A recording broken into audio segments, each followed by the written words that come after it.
안녕하세요. 오늘은 박스권에 갇힌 종목들 소개하는 시간 가져보도록 할 텐데요. 이전 영상에서도 오늘 소개시켜드릴 박스권에 갇힌 종목들 소개시켜드린 바가 있습니다. 박스권에 갇혔다라는 것은 일정한 가격에서 박스권을 형성하면서 주가가 움직이는 모습을 보여주고 있다라고 볼 수가 있는데요.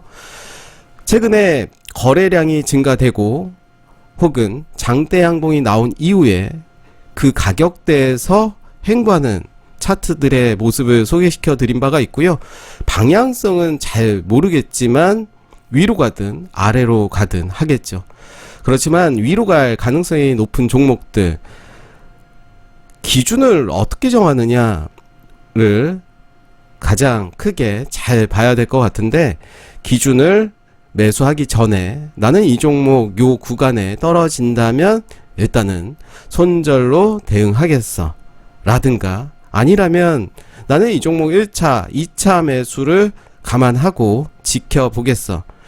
물론 좀 지루할 수는 있겠죠. 이런 박스권에 갇힌 종목들 지루할 수는 있겠지만, 이런 박스권의 움직임을 보면서 패턴화를 만드는 것도 좋지 않을까 생각이 들어요. 물론 이제 종목들의 재료에 따라서 급등이 나올 수도 있고 급락이 나올 수도 있을 겁니다.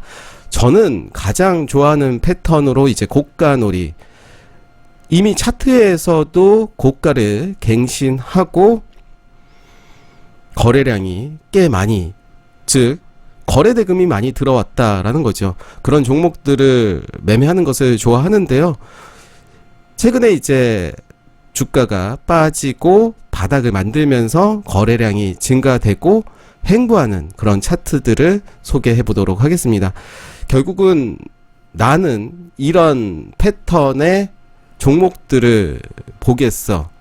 뭐 여러 가지 패턴들이 있겠죠. 방금 말씀드린 대로 고가놀이도 있을 테고, 바닥에서 거래량이 증가된 이후에 행보하는 차트들, 즉 오늘 소개시켜드릴 그런 종목들일 텐데요. 여러 가지 패턴이 있을 겁니다. 재료 매매 하시는 분들은 또 차트를 보면서 또 거래량, 거래 대금을 챙기면서 그 종목들을 볼 수가 있겠죠. 오늘 소개시켜드릴 종목들은 그렇게 재미는 없을 수도 있지만 오히려 자기 기준을 명확하게 잡고 갈 수 있는 그런 종목들이 아닌가 생각이 들어요. 최근에 소개시켜드렸던 수소 관련으로 이제 범한 표월세도 소개시켜 드린 바가 있고요. 뭐 오늘도 상승하는 모습 보여줬고, JNK 히터도 이제 소개시켜 드린 이후에 한 20% 이상의 상승이 나와줬습니다. 뭐 제가 말했던 종목들 잘 봤지? 올라가는 거 봤지? 뭐 이렇게 말씀드리는 건 아니고요. 제가 언급했던 종목들 중에서도 많이 하락한 종목들이 있습니다. 다만 저는 그때 이 종목을 유심히 지켜봐야 되지만, 하락을 하고 있다면 이 종목은 매수의 관점이 아니라 관망을 해야 된다라고 말씀드렸고요. 그래서 기준을 어떻게 정하고 그에 맞게 매매를 하는 것이 매우 중요하다라고 말씀드릴 수가 있을 텐데요. 그러면서 이제 코콤도 이제 말씀드리면서 이제 코콤이었고요. 코콤 그리고 코맥스도 소개시켜 드린 바가 있습니다. 바닥에서 거래량이 나오고 그 자리를 지켜주는 모습을 보여줬죠. 그래서 코맥스도 일정한 자리들을 기준으로 매매를 했다면 충분히 수익이 10% 이상 나왔을 거고요. 코콤이 오히려 좀 잘 간 모습을 보여줬죠. 이렇게 행보하는 모습을 보여줬습니다. 이때 거래량이 87배 증가됐고요. 그 다음날 음봉이었지만 가격적으로 양봉의 모습 보여줬고 거래량 확 줄이는 모습이었죠. 그리고 그 다음날 거의 상한가까지 갔다가 윗꼬리 길게 달리면서 거래량 급증하는 모습을 볼 수가 있습니다. 거래량은 129배가 증가가 됐고요. 거래 대금도 325억이 터진 것을 볼 수가 있습니다. 네, 오늘 제가 박스권에 갇힌 종목들 소개하는 시간 가져보도록 할 텐데요. 먼저 볼 종목이 삼성출판사입니다. 본격적으로 말씀드리기 전에 어제 제가 캠핑을 가는 바람에 영상을 찍지 못했고요. 또 최근에 몸이 안 좋습니다. 한 2주, 3주가 된 것 같은데 특히 지난주 토요일에 지인 결혼식에 갔는데 너무 아팠어요. 너무 아파서 인상을 좀 많이 써서 오해를 좀 받은 것도 있는 것 같은데요.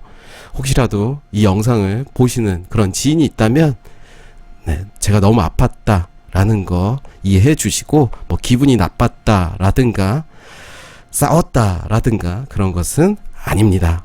변명 한번 해보고 시작해 보도록 하겠습니다. 삼성 출판사인데요. 삼성 출판사가 21선 위에서 이제 움직여주는 모습, 그리고 5일선 위에서 움직여주는 모습을 보여주고 있죠.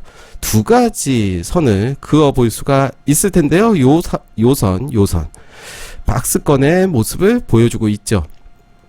물론 이제 이 종목의 재료들을 확인을 하시면서 접근을 해 봐야 될 것 같은데요. 저는 심플하게 21선 기준으로 보시면 좋을 것 같습니다. 물론 저는 이동평균선에 대해서 그렇게 잘 보지는 않습니다. 어떻게 보면 이동평균선은 후행지표이기 때문에 기준을 잡는 선으로 봐야 될 것 같고요. 그렇지만 21선에 올라왔다라는 것은 또 의미가 있는 거겠죠. 그래서 삼성 출판사도 박스권의 모습을 보여주고 있고 매수 수급이 들어오신 것을 볼 수가 있습니다.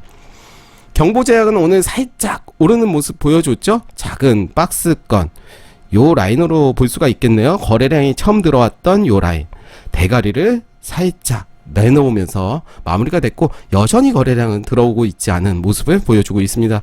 이날이었죠. 거래 대금은 118억 터졌고요. 거래량은 전날 대비 521배가 터진 모습을 보여주고 있습니다. 이날 종가가 5,440원, 지금 5,530원인데요. 기준을 이제 잘 잡아야 되겠죠. 캔들의 뭐 저점을 이탈한다면 나는 손절하겠다.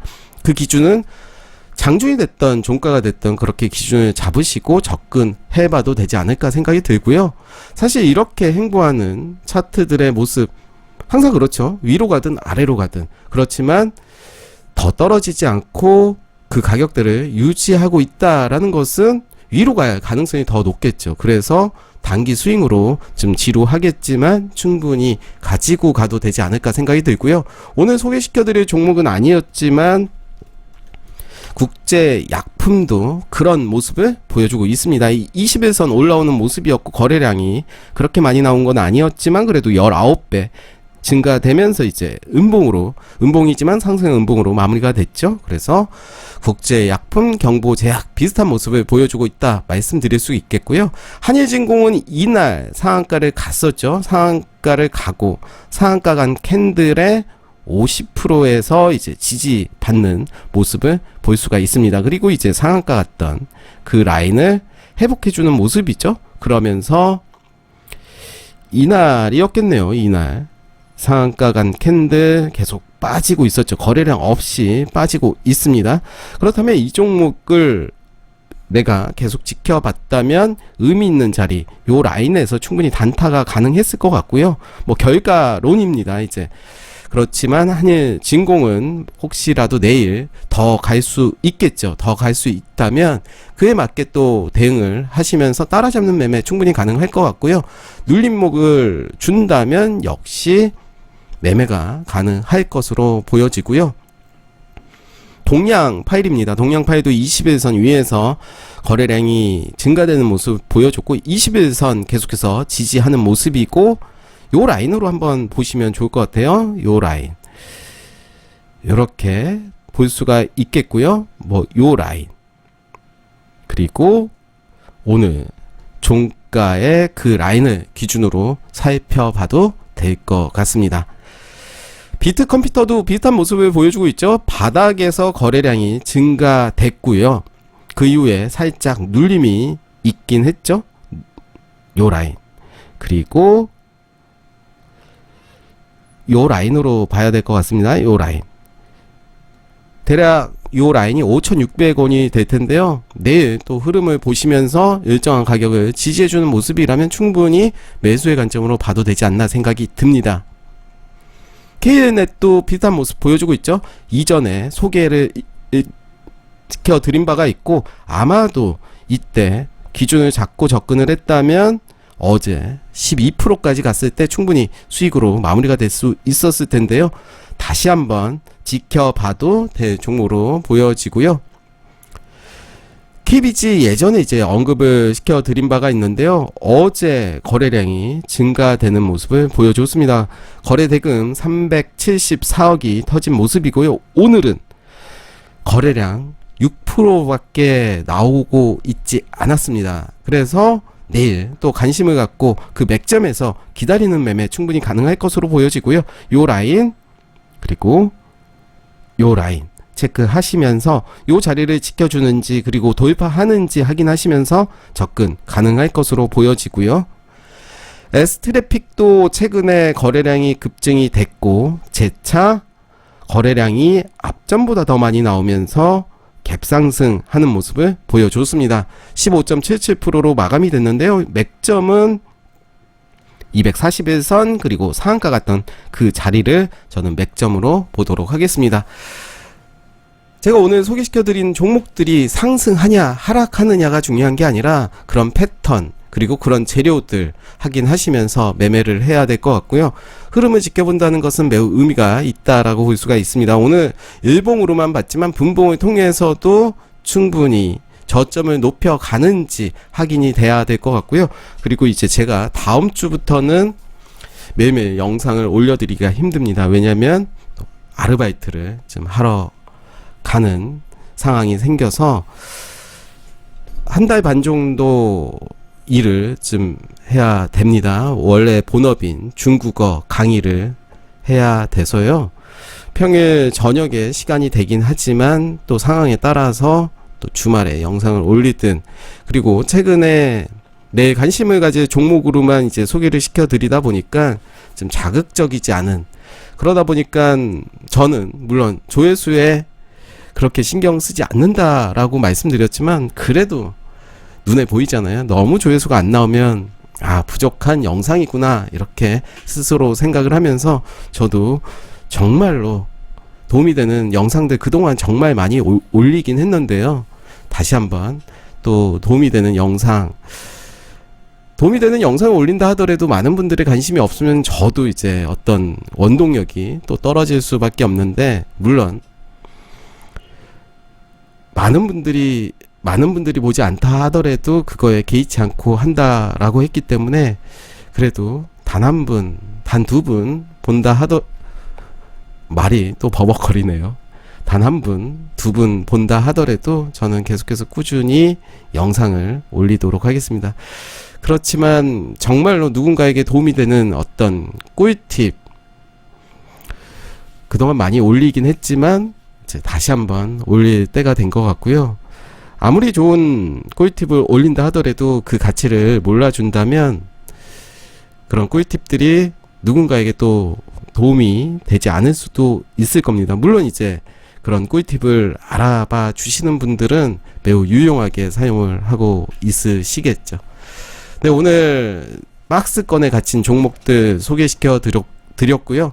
다음에는 이제 이런 영상도 찍으면 좋죠. 제가 주로 메인으로 하는 고가놀이 종목들, 신고가를 갔던 종목들, 그리고 상한가를 갔는데 상한가의 위치가 주봉이나 월봉에서 고점을 갱신한 종목들 한번 또 정리해보는 시간 가져보도록 하겠고요. 저는 또 신규 종목들 계속해서 리뷰를 하고 있습니다. 그래서 신규 종목들 계속해서 하락하는 종목들이 있습니다. 실적이 좋은데도 불구하고 계속 하락하는 종목들 맥점에서 소개시켜 드린 바가 있고요. 그런 종목들 다시 한번 좀 봐야 될 시기가 아닌가 생각이 들고요. 뭐 간단하게 말씀드리면 모델 솔루션도 맥점에서 말씀드렸고 수산 인더스트리도 이제 맥점에서 소개시켜 드린 바가 있습니다. 모델이라든가 수산은 계속해서 관심을 갖고 좀 봐야 될 종목으로 보여지고요. 네, 아무튼 오늘 영상은 여기까지 마무리하도록 하겠습니다. 감사합니다.